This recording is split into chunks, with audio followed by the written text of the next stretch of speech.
नमस्कार दोस्तों, ई विद्या क्लासेस में आप सभी का स्वागत है। दोस्तों आज इस वीडियो में हम यूपी पीसीएस आरओ का प्रैक्टिस सेट नंबर 7 सॉल्व करेंगे। तो चलिए दोस्तों वीडियो के स्टार्ट करते हैं। और ये रहा आपका पहला प्रश्न। बताइए दोस्तों इसका सही जवाब क्या होगा।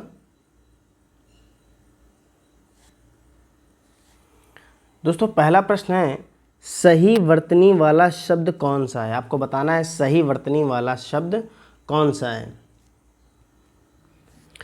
तो देखिए दोस्तों पहला ऑप्शन है व्यावसायिक। अब देखिए दोस्तों व्यावसायिक गलत लिखा हुआ है। अगर हम इसकी सही वर्तनी देखेंगे तो इसकी सही वर्तनी होती है व्यावसायिक। व्यावसायिक, ठीक है, ये बिल्कुल सही लिखा हुआ है। अब देखिए तदोपरांत, देखिए तदोपरांत भी गलत लिखा है, होता है तदुपरांत। क्या होता है? तदुपरांत, ठीक, ये सही लिखा हुआ है।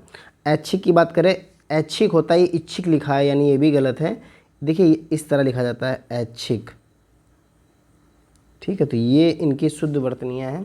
जबकि अहल्या यहाँ पर बिल्कुल सही लिखा है। ऑप्शन नंबर बी बिल्कुल सही जवाब है दोस्तों। चलिए मैं कुछ क्वेश्चन पूछता हूँ, बताइए दोस्तों इनके सही जवाब क्या होंगे। बताइए ये वर्तनी मैंने सही लिखी है या इसमें कुछ त्रुटि है। बताइए दोस्तों। पहला मैं आपसे पूछता हूँ, बताइए ब्रह्म, इसमें क्या त्रुटि है। वागार्थ, वागार्थ में बताइए क्या त्रुटि है। आकस्मिक, बताइए दोस्तों इसमें क्या त्रुटि है। अत्युक्ति, बताइए अत्युक्ति में क्या त्रुटि है। उपयुक्त में बताइए क्या त्रुटि है। दोस्तों बताइए इनका सही जवाब क्या होगा। वीडियो को स्टॉप करिए और इनके सही जवाब बताइए। तो देखिए दोस्तों मैं आपको उनके सही जवाब बताता हूँ। देखिए ब्रह्म, अब देखिए ब्रह्म दोस्तों आप इसमें माँ आधा नहीं बल्कि हा आधा बनेगा, ब्रह्म इस तरह से लिखा जाएगा, ये शुद्ध वर्तनी है। देखिए वागार्थ नहीं होता, वागर्थ होता है। क्या होता है? वागर्थ, ठीक। आकस्मिक, अब देखिए आकस्मिक लिखा है, इसमें आकस्मिक होता है, आकस्मिक, ठीक, ये शुद्ध वर्तनी है। अत्युक्ति, अब देखिए दोस्तों यहाँ पे बड़ी की मात्रा नहीं बल्कि छोटी की मात्रा लगेगी, अत्युक्ति, अत्युक्ति, ठीक है। उपयुक्त, अब देखिए उपयुक्त नहीं होता, उपर्युक्त होता है। क्या होता है? उपर्युक्त। तो ये इनकी बिल्कुल शुद्ध वर्तनी है। अब देखिए दोस्तों आप जानते हैं ब्रह्म वागार्थ मतलब वाक्य का अर्थ जो होता है आकस्मिक। आकस्मिक क्या होता है? अचानक होने वाला। अगर हम इसका अर्थ जाने तो उसका अर्थ होता है अचानक होने वाला, ठीक, अचानक। और अगर यहाँ देखिए अत्युक्ति, इसका अर्थ क्या होता है? जो बढ़ा चढ़ाकर बात करता है, उसका अर्थ होता है बढ़ा चढ़ाकर कहने वाला, ठीक है। और उपयुक्त आप जानते हो ऊपर लिखा हुआ। तो ये इनके बिल्कुल सही जवाब। बढ़ते दोस्तों अगले प्रश्न की तरफ। प्रश्न संख्या 2, बताइए दोस्तों इसका सही जवाब क्या होगा। निम्नलिखित प्रश्न में दिए गए वाक्य में कुछ त्रुटियां हैं। त्रुटि वाले वाक्य के जिस भाग में त्रुटि हो उसके अनुरूप अक्षर ए बी सी को चुनिए। यदि वाक्य में कोई त्रुटि ना हो तो डी का चुनाव कीजिए।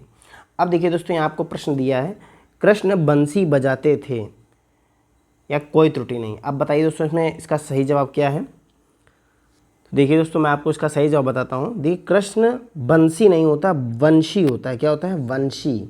इसकी अगर शुद्ध वर्तनी देखें तो वंशी है। क्या होगा? वंशी। ये बिल्कुल सही लिखा हुआ है वंशी, यानी इसी में त्रुटि। Option number B is the right answer हो जाएगा। बाकी सब ठीक है।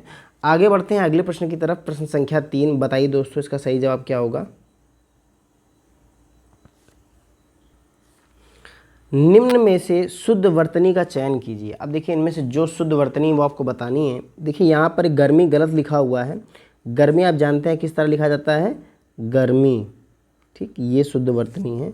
गृहस्थ की अगर बात करें दोस्तों ये भी गलत लिखा हुआ। गृहस्थ इस तरह लिखा जाता है। देखिए गृहस्थ की अगर बात करें तो गृहस्थ, ठीक है। ये गृह से संबंधित जितने भी होते हैं वो गा में ऋषि की मात्रा लगेगी, ठीक है, यानी ये भी गलत है। गरिष्ठ भी देखिए गलत लिखा है। गरिष्ठ होता है गरिष्ठ, गरिष्ठ ये होता है गरिष्ठ। और देखिए राजर्षि यहाँ बिल्कुल सही लिखा है। राजर्षि ऑप्शन नंबर ए बिल्कुल सही जवाब है दोस्तों। और देखिए दोस्तों अगर हम यहाँ पर इनके अर्थ की बात करें तो गरिष्ठ का क्या अर्थ होता है। देखिए इसका अर्थ होता है ये भोजन के लिए प्रयोग किया जाता है, ऐसा भोजन जो बहुत ही हैवी हो, जैसे भारी। क्या हो जाएगा इसका अर्थ? भारी, ठीक।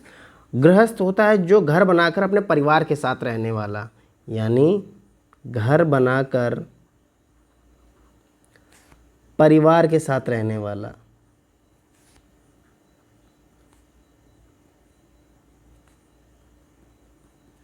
ठीक, तो दोस्तों ये इनके बिल्कुल ऑप्शन नंबर ए बिल्कुल सही जवाब है दोस्तों इसका। बढ़ते हैं अगले प्रश्न की तरफ। ये रहा प्रश्न संख्या 4। बताइए दोस्तों सही जवाब क्या होगा।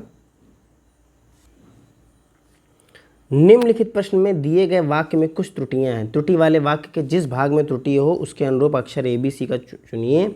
यदि वाक्य में कोई त्रुटि ना हो तो डी का चुनाव कीजिए। अब देखिए दोस्तों, वाक्य लिखा है एक भिखारिनी दरवाजे पर खड़ी थी या कोई त्रुटि नहीं है। अब देखिए दोस्तों, अगर इसके सही जवाब की तरफ चलें तो देखिए खड़ी थी बिल्कुल सही लिखा है दरवाजे पर भी, लेकिन भिखारिनी नहीं होता, यानी यही ऑप्शन हमारा बिल्कुल गलत लिखा हुआ है। भिखारिन होता है। क्या होता है?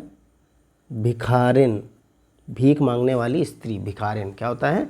भिखारिन। तो यही देखिए गलत लिखा हुआ है, यही हमारा answer option number is the right answer हो जाएगा इस क्वेश्चन का, क्योंकि जिसमें त्रुटि हमें वही बताना था। तो दोस्तों बढ़ते हैं अगले प्रश्न की तरफ। प्रश्न संख्या 5। बताइए इसका सही जवाब क्या होगा।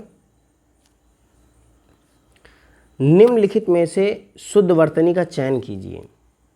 अब देखिए दोस्तों, यहाँ पर अगर मैं बात करूँ तो देखिए शुद्ध वर्तनी आपको बताना है कौन सा शुद्ध लिखा है। तो यहाँ देखिए विध्वंस। अब देखिए विध्वंस दोस्तों गलत लिखा है। विध्वंस इस तरह से लिखा जाता है, देखिए विध्वंस, ये सा है, ये सांप वाली सा बनेगी। विध्वंस मतलब क्या होता है? नष्ट करना। ठीक, इसका अर्थ होता है नष्ट करना। इसके बाद देखिए अगर हम यहाँ पे बात करें षोडशी। अब देखिए षोडशी ये भी गलत लिखा हुआ है, ये इसमें षटकोण वाली सा बनेगी षोडशी। ये इस तरह से लिखा जाएगा। और देखिए दोस्तों यहाँ पुण्य, देखिए पुण्य गलत लिखा हुआ है, ये देखिए पुण्य इस तरह से लिखा जाएगा पुण्य। ठीक, तो आप जानते हैं पाप पड़ने वाला ये है।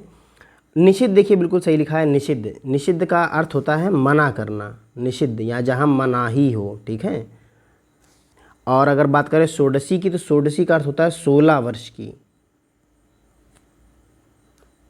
ठीक, षोडशी का अर्थ 16 वर्ष की। आप विध्वंस जानते हैं नष्ट करना, यानी ऑप्शन नंबर बी बिल्कुल सही जवाब है। इसके अलावा दोस्तों मैं कुछ क्वेश्चन पूछता हूँ, बताइए इनके सही जवाब क्या होंगे। बताइए दोस्तों, शुद्ध वर्तनी आपको बतानी है। बताइए विदुषी, बताइए विदुषी, इसमें बताइए दोस्तों क्या त्रुटि है।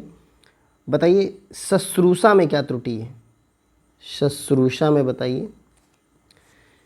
महत्व में बताइए, महत्व में क्या त्रुटि है। उज्ज्वल में बताइए क्या त्रुटि है। बताइए दोस्तों, वीडियो को स्टॉप कर उनके जवाब बताइए।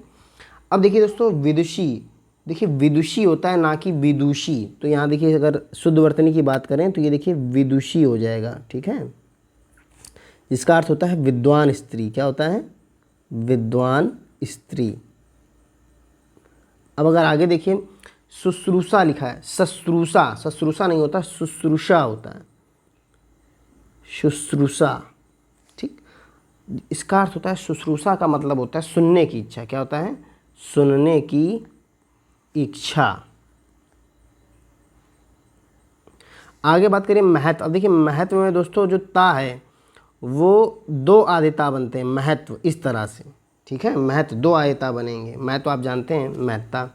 उज्ज्वल माने क्या होता है? उजाला। अब देखिए ये दोस्तों इस तरह से 2 आधे जा बनते हैं। ये उज्ज्वल बिल्कुल सही लिखा है, यानी ये बिल्कुल सही जवाब है इनके। बढ़ते हैं अगले प्रश्न की तरफ दोस्तों। ये रहा प्रश्न संख्या 6। बताइए दोस्तों का सही जवाब क्या होगा। निम्नलिखित में शुद्ध वाक्य है। अब आपको शुद्ध वाक्य बताना है, क्या इनमें से कौन सा वाक्य शुद्ध है। अब देखिए दोस्तों, संभवतः आज वह अवश्य आएगा। अब देखिए संभवतः और अवश्य, ठीक है, ये दोनों एक साथ नहीं आते हैं, इसलिए देखिए ये गलत है। संभवतः नहीं होगा, इसका सीधे बनेगा आज वह अवश्य आएगा। वह छत पर से गिर पड़ा। अब देखिए पर भी लिखा है और से भी लिखा है, तो यह देखिए वह छत से गिर पड़ा, तो ये पर गलत है यहाँ पर, यानी ऑप्शन नंबर बी भी गलत है। अगर डी की बात करें, देखिए प्रधानमंत्री ने हस्ताक्षर कर दिया। अब देखिए कर दिया नहीं होता, हस्ताक्षर कर दिए, तो ये इस होना चाहिए था, इसलिए डी भी गलत है। आजकल 100 रुपये में क्या आता है? हाँ देखिए दोस्तों, बिल्कुल यही सही जवाब है। आजकल 100 रुपये में क्या? तो option number C right answer हो जाएगा इस क्वेश्चन का। ठीक है दोस्तों, तो बढ़ते हैं अगले प्रश्न की तरफ। प्रश्न संख्या 7 बताइए दोस्तों सही जवाब क्या होगा। ये रहा प्रश्न संख्या 7। इनमें से सही वर्तनी वाला शब्द है। अब आपको देखिए इनमें सही वर्तनी वाला शब्द बताना है। तो अनुबंध, देखिए अनुबंध नहीं होता, गलत लिखा है। अन्यबंध नहीं होता, अनुबंध नहीं होता, अनुबंध होता है। क्या होता है? अनुबंध। इसका अर्थ होता है संबंधित। अनुबंध का अर्थ होता है संबंध। ठीक है, ये बिल्कुल शुद्ध वर्तनी है। Option number C is the right answer हो जाएगा। चलिए कुछ और क्वेश्चन मैं पूछ लेता हूँ इस क्वेश्चन में। बताइए दोस्तों इसके शुद्ध वर्तनी बताइए दोस्तों। बताइए स्वामी भक्त में क्या गलती है? स्वामी भक्त, इसमें बताइए दोस्तों क्या त्रुटि है? नवरात्रा, नवरात्रा में बताइए क्या त्रुटि है? इसके बाद बताइए निरपराधी में क्या त्रुटि है? निरपराधी, इसमें त्रुटि बताइए। अत्यधिक में त्रुटि बताइए, क्या त्रुटि है अत्यधिक में? इसके बाद दोस्तों ईर्ष्या में बताइए, ईर्ष्या में क्या त्रुटि है? वीडियो को स्टॉप करिए और उनके जवाब बताइए दोस्तों। इसके बाद मैं आपको जवाब बताता हूँ। अब देखिए दोस्तों स्वामी भक्त, दोस्तों स्वामी में देखिए स्वामी, स्वामी होता है, माँ में छोटी की मात्रा, स्वामी भक्त। ठीक, ये इस तरह बिल्कुल सही लिखा है। नवरात्र, अब देखिए नवरात्र होता है, नवरात्र ना कि नवरात्रा, ये गलत है। निरपराधी देखिए नहीं होता, निरपराध होता है। क्या होता है? निरपराध व्यक्ति, निरपराध। अगर अत्यधिक देखें तो देखिए अत्यधिक दोस्तों बिल्कुल सही लिखा है, अत्यधिक बिल्कुल सही शुद्ध वर्तनी है, इसमें कोई त्रुटि नहीं है। ईर्ष्या होता है, देखिए ईर्ष्या, ईर्ष्या ना कि ईर्ष्या, ये बिल्कुल शुद्ध वर्तनी है इनकी। Option number C is the right answer हो जाएगा। बढ़ते हैं अगले प्रश्न, प्रश्न संख्या 8 की तरफ। बताइए दोस्तों इसका सही जवाब क्या होगा। निम्नलिखित वाक्यों में से सही विकल्प का चयन कीजिए। अब देखिए इनमें से आपको जो सही वाक्य है उसका चयन करना है। पहला ऑप्शन है एक फूलों की माला लाओ। देखिए सुनने में ही, आप पढ़ने में ही गलत लग रहा है, ऑप्शन नंबर 1 गलत है। फूलों की एक माला लाओ, अच्छा ठीक है, और देखते हैं एक माला फूलों की लाओ। अब देखिए एक माला फूलों की, भी गलत है। फूल की माला एक लाओ, देखिए गलत है। जब आप ऑप्शन को सही से पढ़ेंगे दोस्तों तभी आपको पता चल जाएगा कि सही वाक्य क्या है। क्योंकि होता क्या है कि जब आप वाक्य को पढ़ते हैं तो बोलने में ही अटपटा सा लगेगा, आप इससे समझ सकते हैं कौन सा वाक्य सही है। बहुत ज़्यादा कठिन आपसे नहीं पूछेंगे, आप सभी वाक्यों को 2-3 बार पढ़ेंगे तो आपको पता चल जाएगा कौन सा वाक्य सही है। Option number 20 the right answer हो जाएगा इस क्वेश्चन का। दोस्तों बढ़ते हैं अगले प्रश्न की तरफ। प्रश्न संख्या 9 बताइए इसका सही जवाब क्या होगा। ये रहा प्रश्न संख्या 9। वर्तनी की दृष्टि से शुद्ध शब्द है। अब देखिए दोस्तों मोस्ट इम्पॉर्टेंट क्वेश्चन इसे कह सकते हैं हम लोग, क्योंकि अब तक का सबसे ज़्यादा पूछे जाने वाला प्रश्न है ये। अगर वर्तनी की अशुद्धियाँ देखें तो मोस्ट इम्पॉर्टेंट इसे हम लोग कह सकते हैं। ठीक है, तो अब देखिए बताइए दोस्तों सही जवाब क्या होगा। तो मुझे तो उम्मीद है सभी लोग बता देंगे इसका सही जवाब क्या है। तो देखिए दोस्तों इसका सही जवाब है उज्ज्वल। दोनों जा कैसे बनेंगे? आधे, दोनों जा आधे, उज्ज्वल। Option number C is the right answer हो जाएगा। बढ़ते हैं अगले प्रश्न, प्रश्न संख्या 10 की तरफ। ये रही प्रश्न संख्या 10। बताइए इसका सही जवाब क्या होगा। अब देखिए दोस्तों प्रश्न है व्याकरणिक दृष्टि से कौन सा वाक्य शुद्ध नहीं है। अब आपको बताना है कौन सा वाक्य शुद्ध नहीं है। देखिए पहला ऑप्शन है बच्चा मातृभाषा को जीवन में कभी भूल नहीं पाता। हाँ तो इसमें तो कोई त्रुटि नहीं है, बिल्कुल सही लिखा हुआ है। भक्तगण से निवेदन है कि सपरिवार पधारने का कष्ट करें। ये भी देखिए बिल्कुल सही लिखा है, इसमें भी कोई त्रुटि नहीं है। सभा में लगभग 21 लोग उपस्थित थे। गीता का उपदेश सबके लिए हितकर है। अब देखिए दोस्तों अगर हम ऑप्शन सी की बात करें तो सभा में लगभग, अब देखिए लगभग दिया है और 21 भी बोला है। तो देखिए जब हम लोग पूर्ण संख्या दे रहे हैं तो वहाँ लगभग लगाने की आवश्यकता नहीं है, इसलिए यानी यहाँ लगभग गलत लगा हुआ है। बाकी तो ऑप्शन सही है। गीता का उपदेश सबके लिए हितकर है, ये भी ऑप्शन सही है, यानी ऑप्शन नंबर सी त्रुटि है। इसमें होगा सभा में 21 लोग उपस्थित थे, ये बिल्कुल सही जवाब हो जाता। तो option number C is the right answer हो जाएगा, इसी में त्रुटि है। बढ़ते हैं दोस्तों अगले प्रश्न की तरफ। प्रश्न संख्या 11 बताइए इसका सही जवाब क्या होगा। दोस्तों अगर आपको हमारा वीडियो समझ में आ रहा हो, अच्छा लग रहा हो तो वीडियो को लाइक करें, अपने दोस्तों के साथ शेयर करें। और अगर आप हमारे चैनल पर नए हो तो तो वीडियो को सब्सक्राइब जरूर करें, चैनल को सब्सक्राइब जरूर करें। और दोस्तों आपको वीडियो कैसी लगी कमेंट बॉक्स में ज़रूर बताएं। अगर हमारे लिए कोई सजेशन हो तो भी बताएं, ताकि हम अपने वीडियोज़ में उन सुधारों को ला सकें। तो चलिए दोस्तों बढ़ते हैं अगले प्रश्न की तरफ। प्रश्न संख्या 11 बताइए इसका सही जवाब क्या होगा। कुछ किस प्रकार का विशेषण है। अब देखिए दोस्तों, ऑप्शन दिए हुए हैं, बताइए तो उसका सही जवाब क्या होगा। और जब हम लोगों ने विशेषण पढ़ा था तो देखिए दोस्तों, विशेषण आप जानते हैं कि विशेषण में एक होता है संख्यावाची, और संख्यावाची के अंदर भी दो होते हैं। कौन कौन से? निश्चित और अनिश्चित। अब देखिए गुणवाचक तो ये है नहीं, यानी ऑप्शन नंबर ए तो गलत है, सार्वनामिक विशेषण है नहीं। अब देखिए निश्चित है अनिश्चित है। देखिए निश्चित, जब निश्चित संख्या आपको दी जाएगी तब वहाँ पे होगा निश्चित संख्यावाची विशेषण। लेकिन यहाँ कुछ है, कुछ लड़के जब इस तरह के शब्द प्रयोग करते हैं तो वहाँ पर संख्या निश्चित हो जाती है, इसलिए वहाँ पर कौन सा विशेषण होगा? अनिश्चित संख्यावाचक। यानी option number C is the right answer हो जाएगा। बी गलत है, 20 का जवाब नहीं है दोस्तों, option number C is the right answer होगा, क्योंकि यहाँ कुछ किसको बता रहे हैं? अनिश्चित संख्यावाचक को, मतलब अनिश्चित है कितने लोग हैं। संख्या जब अनिश्चित होगी तो क्या होगा? अनिश्चित संख्यावाचक। Option number C is the right answer. बढ़ते हैं अगले प्रश्न की तरफ दोस्तों। प्रश्न संख्या 12 बताइए इसका सही जवाब क्या होगा।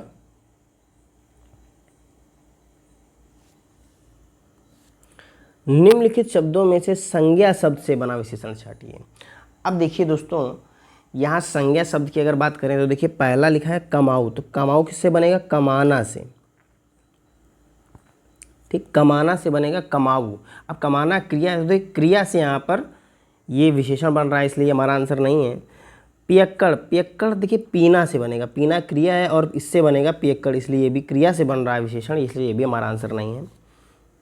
देखिए सुअक्कड़, यहाँ सोना है, सोने से जब बनेगा तो भी क्रिया है, क्रिया से विशेषण बन रहा है, इसलिए ये भी हमारा आंसर नहीं। अब देखिए सुगंधित बनेगा सुगंध से,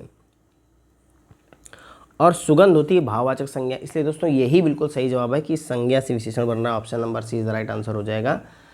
ठीक है दोस्तों, तो बढ़ते हैं अगले प्रश्न की तरफ। ये रहा प्रश्न संख्या 13। प्रश्न संख्या 13 का सही जवाब बताइए दोस्तों क्या होगा। लाल घोड़ा दौड़ रहा है, इसमें विशेषण शब्द है। अब देखिए दोस्तों, मैं इस क्वेश्चन को आपको बताता हूँ। देखिए यहाँ लिखा है लाल घोड़ा दौड़ रहा है, दौड़ रहा है। ठीक, अब देखिए दोस्तों यहाँ पर देखिए, ये अगर हम डिवाइडेशन करें तो इन 3 भागों में इस वाक्य का डिवाइडेशन होगा। देखिए ये जो लाल है ये किसकी क्वालिटी बता रहा है, यानी किसकी विशेषता बता रहा है? घोड़े की। तो देखिए जो संज्ञा की विशेषता बताते हैं उन्हें कहते हैं विशेषण। ठीक, जब विशेषण जिसकी विशेषण संज्ञा मतलब विशेषण जिसकी विशेषता बताते हैं उसे कहते हैं विशेष्य। तो यहाँ घोड़ा आपका क्या है? विशेष्य। दरअसल दोस्तों विशेष्य क्या होता है? संज्ञा होता है। ठीक है, विशेषण जब आता है तो वो संज्ञा है, वो विशेष का ही काम करने लगता है। अब देखिए आगे देखिए लिखा है दौड़ रहा है। अब देखिए दौड़ रहा क्या है? तो दौड़ रहा यहाँ पर क्या है? क्रिया है, और क्रिया के भी रूप की बात करें तो कौन सी क्रिया है? यहाँ देखिए दोस्तों, क्रिया इस तरह लिखेंगे क्रिया, और क्रिया में कौन सी? संयुक्त क्रिया है, संयुक्त क्रिया। ठीक है दोस्तों, तो ये विशेषण क्या है आपका? लाल। क्या हो जाएगा? लाल। Option number A is the right answer हो जाएगा, बिल्कुल सही है ये। बढ़ते हैं दोस्तों अगले प्रश्न की तरफ। प्रश्न संख्या 14 बताइए इसका सही जवाब क्या होगा। ये रहा प्रश्न संख्या 14, बताइए दोस्तों। शब्दों में विशेषण शब्द कौन सा है? अब देखिए आपको विशेषण शब्द बताना है, और आप जानते हैं विशेषण शब्द हमेशा किसकी विशेषता बताता है? संज्ञा की। तो हम शब्द को एज अ वाक्य में रख के देखेंगे तो पता चल जाएगा कि कौन सा शब्द विशेषण है और कौन नहीं। अब देखिए उपनिवेश, आप उपनिवेश को किसी भी संज्ञा शब्द की विशेषता के साथ प्रयोग नहीं कर पाएंगे। देखिए आप अगर कोई शब्द बनाएंगे भी, वाक्य बनाएंगे भी, तो बनेगा ही नहीं। इसलिए देखिए ये एक संज्ञा है, उपनिवेश एक संज्ञा, उपनिवेश किया जाता है। ठीक है, तो ये संज्ञा है, इसलिए हमारा आंसर नहीं है। पराजय होती है, अब देखिए पराजय होती है तो पराजय क्या है? संज्ञा है, इसलिए ये भी हमारा आंसर नहीं है। राजनीति अच्छी चीज़ नहीं है, अब देखिए यहाँ पर भी राजनीति किसका काम कर रही है? संज्ञा का, तो ये भी संज्ञा है। अब सहायक, अब देखिए सहायक अगर मैं बनाऊं तो सहायक अध्यापक क्या होते हैं? सहायक अध्यापक। तो देखिए दोस्तों यहाँ पर जो अध्यापक है ये है संज्ञा, और ये जो सहायक है ये इसकी बता रहे हैं विशेषता। क्या अध्यापक कैसे हैं? सहायक अध्यापक हैं। ठीक है, तो यही देखिए सहायक क्या है? विशेषण। Option number is the right answer हो जाएगा दोस्तों, यही सही जवाब है। बढ़ते हैं अगले प्रश्न की तरफ। प्रश्न संख्या 15 बताइए इसका सही जवाब क्या होगा। प्रश्न है दोस्तों जोड़ कर लिखिए। अब देखिए दोस्तों यहाँ पर आपको विशेषण दिए हुए हैं, विशेषण के प्रकार हैं, और आपको यहाँ पर वाक्य दिए हुए हैं। आपको बताना है कौन सा विशेषण किस वाक्य पर सटीक बैठेगा। अब देखिए दिया है गुणवाचक विशेषण। देखिए गुणवाचक, अब देखिए गुण यहाँ इसमें क्या होगा, अब देखिए दांत, दांत कैसे हैं, स्वच्छ हैं, ये देखिए दांतों की क्वालिटी है, इसलिए क्या हो जाएगा गुणवाचक विशेषण में। ठीक, अब इसके बाद देखिए दोस्तों संख्यावाची विशेषण। तो देखिए संख्यावाची में क्या है, कपिल रामदास का चतुर्थ पुत्र था, मूर्ख मनुष्य तो है होगा नहीं, चीन में बहुत आदमी रहते हैं। अब देखिए दोनों ही संख्यावाचक है, लेकिन अगर आप ध्यान से देखेंगे तो देखिए यहाँ पर चतुर्थ ये क्रमवाची में आएगा, किसमें, क्योंकि चतुर्थ पंचम ये सब क्रमवाची संख्या होते, मतलब संख्यावाची विशेषण ही हैं, लेकिन संख्यावाची विशेषण के अंतर्गत भी बहुत सारे टाइप होते हैं, उनमें एक होता है क्रमवाचक संख्यावाचक विशेषण। तो देखिए ये संख्यावाचक के अंतर्गत क्रमवाचक विशेषण का, यानी ये 2 का यानी डी का ज़्यादा सही है, ये देखिए दोस्तों, ठीक है, तो ये इसका हो जाएगा। और संख्यावाची विशेषण बहुत आदमी रहते थे, क्योंकि ये है अनिश्चित संख्यावाची का, तो बी का हो जाएगा पहला। और भाव एक बचा, तो ये किस में चला जाएगा, मूर्ख, मूर्ख मनुष्य किस में हो जाएगा, भाववाची विशेषण, यानी आंसर हमारा हो जाएगा 4 1 3 2, 4 1 3 2, क्या आंसर हो जाएगा हमारा 4 1 3 2। ये देखिए ऑप्शन नंबर बी बिल्कुल सही जवाब हो जाएगा, 4 1 3 2, option number B is the right answer. दोस्तों बढ़ते हैं अगले प्रश्न की तरफ। ये रहा प्रश्न संख्या 16, बताइए इसका सही जवाब क्या होगा। निम्न शब्दों में से संख्यावाचक विशेषण का उदाहरण नहीं है। अब देखिए दोस्तों संख्यावाचक विशेषण का उदाहरण की अगर बात करें, देखिए एक जो है संख्यावाचक विशेषण का उदाहरण है, और ये किसमें आएगा, निश्चित संख्यावाचक, निश्चित संख्यावाची। ठीक है दोस्तों, इसके बाद देखिए तिगुना। अब देखिए ये भी संख्यावाची, और संख्यावाची के अंतर्गत भी अगर बात करें तो ये आवृत्तिवाचक में आएगा, आवृत्ति संख्यावाची। ठीक है, अब देखिए दोस्तों, यानी ये भी हमारा आंसर नहीं है और ये भी हमारा आंसर नहीं है, क्योंकि ये दोनों तो संख्यावाची विशेषण है। सब, अब देखिए सब भी संख्यावाची है, ये अनिश्चित में आता है, किस में आता है, अनिश्चित संख्यावाची विशेषण, अनिश्चित। लेकिन देखिए चौकोर है, ये चौकोर संख्यावाची विशेषण नहीं है, बल्कि ये है गुणवाचक विशेषण, गुणवाचक विशेषण, क्योंकि वस्तु चौकोर होती है। अब देखिए वस्तु चौकोर है, अर्थात ये इसकी क्वालिटी बता रहा था, ऑप्शन नंबर डी बिल्कुल सही जवाब हो जाएगा कि ये संख्यावाची विशेषण का उदाहरण नहीं है। दोस्तों बढ़ते हैं अगले प्रश्न संख्या 17 की तरफ। ये रहा दोस्तों, ये रही प्रश्न संख्या 17, बताइए इसका सही जवाब क्या होगा। प्रविशेषण कहते हैं। अब देखिए दोस्तों अगर प्रविशेषण की बात करें तो देखिए प्रविशेषण को समझने से पहले हम आपको रिवाइज करा दें कि देखिए पहले विशेषण किसे कहते हैं। तो विशेषण कहते हैं जो संज्ञा की विशेषता बताएं। विशेषण जो होते हैं, विशेषण वो किसकी विशेषता बताएं, संज्ञा की विशेषता बताते हैं। ठीक, संज्ञा की विशेषता बताने वाले वो होते हैं विशेषण। अब देखिए जो विशेषण की विशेषता बता दे उसे कहते हैं प्रविशेषण। प्रविशेषण जो विशेषण की विशेषता बता दे, विशेषण की भी विशेषता बताए। अब देखते हैं कि उदाहरण से मैं आपको समझाता हूँ। जैसे कि उदाहरण अगर मैं बताऊँ आपको, मैंने कहा चाय बहुत गर्म है, चाय बहुत गर्म है।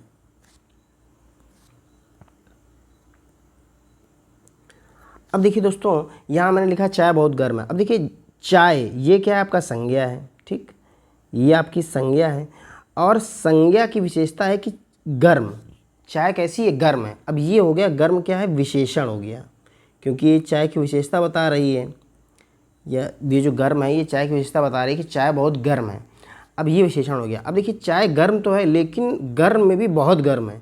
अब विशेषण की भी विशेषता है कि बहुत, यहाँ बहुत क्या है कि ये प्रविशेषण, यहाँ पर जो बहुत है वो होता है प्रविशेषण। ठीक है, इस तरह से आप समझ सकते हैं प्रविशेषण क्या होता है।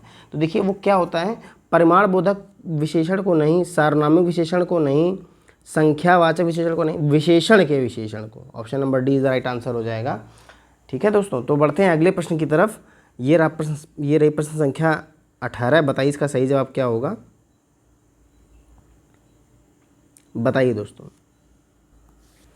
पल्लव को विशेषण में परिवर्तित करें। अब देखिए दोस्तों, पल्लव का अर्थ होता है पत्ता, ठीक है, आप जानते हैं कि पल्लव का अर्थ होता है पत्ता, पल्लव इसका अर्थ होता है पत्ता। तो देखिए इसका अगर हम लोग विशेषण में परिवर्तित करेंगे तो पल्लवित नहीं होता, पल्लव भी नहीं होता, वो तो संज्ञा ही है, पल्लवन नहीं होता, पल्लवित हो जाता है। क्या हो जाता है? पल्लवित। Option number is the right answer हो जाएगा। बढ़ते हैं अगले प्रश्न की तरफ। ये रहा दोस्तों प्रश्न संख्या 19। बताइए इसका सही जवाब क्या होगा। दुनिया संज्ञा का विशेषण रूप है। अब देखिए दुनिया संज्ञा का विशेषण रूप क्या होगा। तो दुन नहीं होता, दुनियो नहीं होता, दुनिया भी नहीं होता क्योंकि ये संज्ञा ही है। दुनियावी होता है। क्या होता है? दुनियावी। अगर एग्जाम्पल मैं आपको दूं, जैसे उसने दुनियावी सुखों का त्याग कर दिया। दुनियावी यानी दुनिया के जितने भी सुख थे, दुनियावी सुखों का त्याग कर दिया। अब देखिए दोस्तों, यहाँ पर ये सुख जो है वो संज्ञा का कार्य कर रहे हैं, ठीक है, भाववाचक संज्ञा। और उनकी विशेषता क्या है कि सुख भी कैसे हैं? दुनियावी सुख। तो देखिए जो संज्ञा की क्वालिटी बताएं या विशेषता बताएं उन्हें क्या कहते हैं? विशेषण। तो यही यहाँ पर क्या बन गए हैं? विशेषण। और दुनिया का विशेषण क्या बनेगा? दुनियावी। Option number C is the right answer हो जाएगा। दोस्तों बढ़ते हैं अगले प्रश्न की तरफ और आज के अंतिम प्रश्न की तरफ। ये रहा प्रश्न संख्या 20। बताइए इसका सही जवाब क्या होगा। निम्नलिखित में से कौन सा विकल्प यौगिक सार्वनामिक विशेषण का उदाहरण नहीं है। अब देखिए दोस्तों, ये बहुत ही महत्वपूर्ण क्वेश्चन, आप इसमें इम्पॉर्टेंट लिख लें, क्योंकि अगर ये इस तरह के प्रश्न, अब देखिए जिस तरह से लेवल बढ़ रहा है इस तरह के प्रश्न आपसे पूछे जा सकते हैं। देखिए दोस्तों, बात करें अगर यौगिक सार्वनामिक विशेषण की, तो देखिए अगर हम बात करें, देखिए सार्वनामिक विशेषण, तो देखिए दोस्तों ये दो तरीके के होते हैं, ठीक है। एक होते हैं, ये देखिए दोस्तों दो तरीके के होते हैं, मैं यहाँ बना दूँ। तो देखिए दोस्तों ये दो तरीके आपको मिलेंगे। एक होते हैं ये अनिश्चयवाचक सार्वनामिक विशेषण,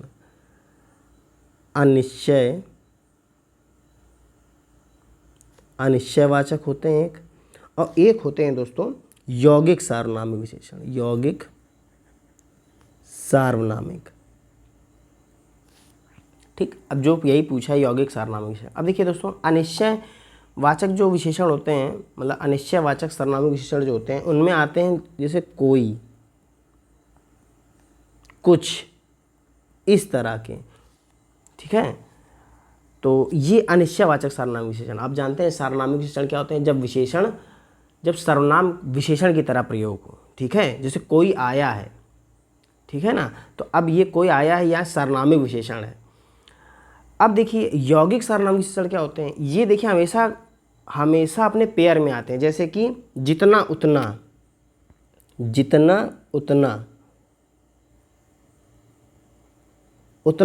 उतना पानी भरो जितना पी पाओ, इस तरह से, ठीक है। जैसा वैसा, अगर बात करें ऐसा कैसा, ये सब इसके एग्जाम्पल है। ये हमेशा ग्रुप में आते हैं, ये सब अपने पेयर में आएंगे हमेशा। और अनिश्चयवाचक जो सार्वनामिक विशेषण होते हैं ये हमेशा सिंगल ही रहते हैं, जैसे कोई, कुछ, इनका कोई पेयर नहीं बनता, ठीक है। तो वही आपसे पूछा। अब देखिए ऐसा आदमी चाहिए, कैसा चाहिए? ऐसा चाहिए। तो देखिए यहाँ पर ये तो इसका पेयर बन रहा है, इसलिए आंसर नहीं है। वैसा देश जैसा मैं चाहता हूँ, वैसा देश। अब देखिए यहाँ पर ये भी सार्वनामिक विशेषण है, वो भी यौगिक सार्वनामिक विशेषण का उदाहरण है, यानी ये भी हमारा आंसर नहीं है। यहाँ देखिए ऐसा कैसा, ये भी देखिए ये भी यौगिक सार्वनामिक विशेषण का उदाहरण है। लेकिन कोई नौकर, अब देखिए कोई का पेयर नहीं बना पाएंगे, तो यानी ऑप्शन नंबर ए ही है जो यौगिक सार्वनामिक विशेषण का उदाहरण नहीं है दोस्तों। तो दोस्तों ये रहे आज के 20 प्रश्न। दोस्तों आपको हमारी वीडियो कैसी लगी? अच्छी लगी हो तो लाइक ज़रूर करिएगा, कमेंट बॉक्स में हमें ज़रूर बताइएगा कि आपको वीडियो कैसी लगी, और चैनल को ज़रूर सब्सक्राइब कर लीजिएगा ताकि हम ये आपके लिए एक से एक बेहतर कंटेंट लाते रहें। दोस्तों मिलते हैं अगली वीडियो में, तब तक के लिए नमस्कार।